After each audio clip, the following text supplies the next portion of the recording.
سیدنا معاویہ پر طعن و تشنیع کر کے ان کی ایک شخصیت کو مجروح کر کے پھر وہ ان کو ایک زینہ بنا کر سیدنا عثمان تک پہنچتے ہیں، پھر ان کو زینہ بنا کر جب وہ کبار صحابہ جناب عمر فاروق رضی اللہ عنہ، جناب ابوبکر صدیق رضی اللہ عنہ تک پہنچتے ہیں۔ مقصد کیا ہے؟ مقصد یہ ہے کہ دین اسلام کی عمارت کو ڈھا دیا جائے۔ سیدنا امیر معاویہ رضی اللہ تعالیٰ کی کوئی فضیلت قرآن و حدیث میں وارد ہوئی ہے؟ جی بالکل، دیکھیں اگر آپ منہج کو سامنے رکھتے ہیں، منہج اہل حدیث کو، منہج سلف صالحین کو، تو ہمارے منہج کے جو مصادر ہیں وہ کیا ہیں؟ وہ قرآن و حدیث، اس کے علاوہ کوئی تیسرا مصدر ہمارا نہیں ہے۔ قرآن و حدیث کو سمجھنا ہے، ہم نے کس طریقے سے سمجھنا ہے؟ علی فہم السلف الصالح، جس طریقے سے صحابہ نے سمجھا ہے۔ تو صحابہ کا جو فہم ہے وہ ہمارے لیے حجت ہے، کس چیز کے اندر؟ قرآن و حدیث کے فہم کے اندر۔ یہ منہج کے ہمارے مصادر ہیں، انہیں کو سامنے رکھتے ہوئے ہم آگے چلتے ہیں، اور جو بھی شخص نئی چیز داخل کرنا چاہے گا اس کے سامنے سب سے بڑی رکاوٹ جو ہے یہ منہج آتا ہے۔ سیدنا معاویہ رضی اللہ کے تعلق سے آپ نے بات کی، جو لوگ سیدنا معاویہ کے اوپر طعن و تشنیع کرتے ہیں، بنیادی وجہ یہی ہے کہ وہ ایک تاریخی روایات کے اوپر اعتماد کرتے ہیں، جن تاریخی روایات کا کوئی صحیح سند موجود نہیں ہے، اور پھر وہ سیدنا معاویہ پر طعن و تشنیع کر کے ان کی ایک شخصیت کو مجروح کر کے پھر وہ ان کو ایک زینہ بنا کر سیدنا عثمان تک پہنچتے ہیں، پھر ان کو زینہ بنا کر جب وہ کبار صحابہ جناب عمر فاروق رضی اللہ عنہ، جناب ابوبکر صدیق رضی اللہ عنہ تک پہنچتے ہیں۔ مقصد کیا ہے؟ مقصد یہ ہے کہ دین اسلام کی عمارت کو ڈھا دیا جائے۔ جب وہ شخصیات جو کہ دین اسلام کی سب سے معتبر شخصیات ہیں وہ مجروح ہو جاتی ہیں، ان پر قدغن اور عیب لگ جاتا ہے، تو پھر ظاہری بات ہے کہ دین اسلام کے تمام مصادر جو ہیں وہ مشکوک ٹھہر جاتے ہیں۔ پھر آپ کسی بھی دین کی کسی بھی تعلیم کے اوپر بالیقین عمل نہیں کر سکتے، آپ قرآن پر عمل نہیں کر پائیں گے، آپ حدیث پر عمل نہیں کر پائیں گے، اور یہی دشمنان اسلام کی اصل جو ہے وہ مقاصد ہے۔ تو ہم جناب معاویہ کی فضیلت کو کیوں بیان کرتے ہیں؟ اس کی وجہ یہ ہے کہ یہی وہ دروازہ ہے کہ جہاں سے یہ لوگ داخل ہوتے ہیں، اور اس لیے بھی کیونکہ جناب معاویہ کی فضیلت ہمارے منہج کے مطابق جو منہج حدیث ہے، قرآن و سنت کے مصادر و مراجع میں ثابت ہے۔ سیدنا معاویہ ایک صحابی تھے، صحابی کے متعلق جتنے بھی فضائل ہیں جو کہ شیخ صاحب نے بھی بیان کیے وہ ہمارے لیے وہ فضائل موجود ہیں۔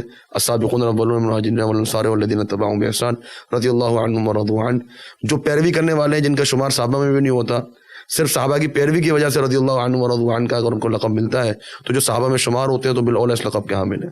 وَكُلًّا وَعَدَ اللَّهُ الْحُسْنَى کا ایک وعدہ ہے اللہ تعالیٰ کا تمام لوگوں کے ساتھ، الحسنہ کا مطلب ہے جنت۔ تو صحابہ کے لیے جو عمومی فضائل ہیں وہ سب کے سب ثابت ہے جناب معاویہ رضی اللہ عنہ کے لیے۔ اس کے علاوہ جناب معاویہ کے لیے الگ سے فضائل موجود ہیں۔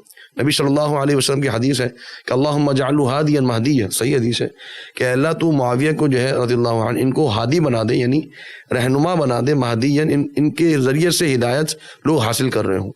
تو اتنی بڑی دعا جو جناب معاویہ کے لیے کی، اور پھر اس کے بعد بڑے بڑے کبار صحابہ نے جناب معاویہ کے اوپر بڑا اعتماد کیا۔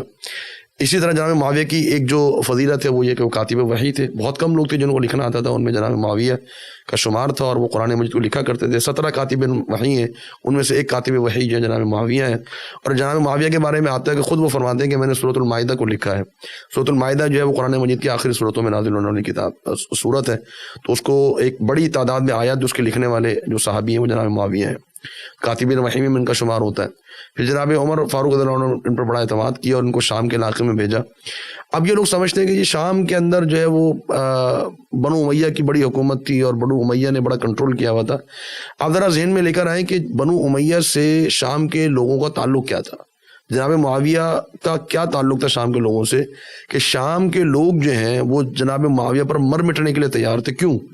اور ان کی باتوں کو قبول کرنے کے لیے تیار تھے، کیونکہ جناب معاویہ نے اتنے بہترین طریقے سے انتظام سنبھالا تھا شام کے علاقے کا۔ اور شام کے علاقے کو یہ نہ سمجھیے کہ آج کا شام شام ہے، آج کا شام سیریا ہے۔ شام جو اس دور میں تھا اس کے اندر فلسطین بھی شامل تھا، اس میں لبنان بھی شامل تھا، اس میں اردن بھی پورا شامل تھا، اس میں مصر کے کچھ علاقے بھی شامل تھے۔ یوں سمجھ لیجیے کہ خلافت کا سب سے بڑا صوبہ جو ہے وہ شام کا علاقہ تھا، اور اس کی سرحدیں جو ہے وہ ترکی تک ملتی تھی۔ اس پورے صوبے کو اتنے بہترین انتظام کے ساتھ چلایا کہ لوگ اتنی محبت کرتے تھے جناب معاویہ سے کہ مر مٹنے کے لیے تیار تھے ان کے پیچھے، اور ان کی آراء کو قبول کرتے تھے۔ اس کا مطلب یہ ہے کہ وہ شخصیت کتنی خوبصورت شخصیت ہوگی، اور ان کے اندر کتنے اعلیٰ اخلاق پائے جاتے ہوں گے کہ ان کی جو عوام ہے، ان کی جو رعایا ہے، وہ ان کے اوپر جان نچھاور کرنے کے لیے تیار ہوتی ہے۔ تو یہ سارے وہ فضائل ہیں جو ہمیں قرآن و حدیث کے اندر بھی ملتے ہیں اور تاریخی روایت کے اندر بھی جو ہے وہ ملتے ہیں، اور اس پر ہمارا عقیدہ ہے اور یہی ہمارا منہج ہے۔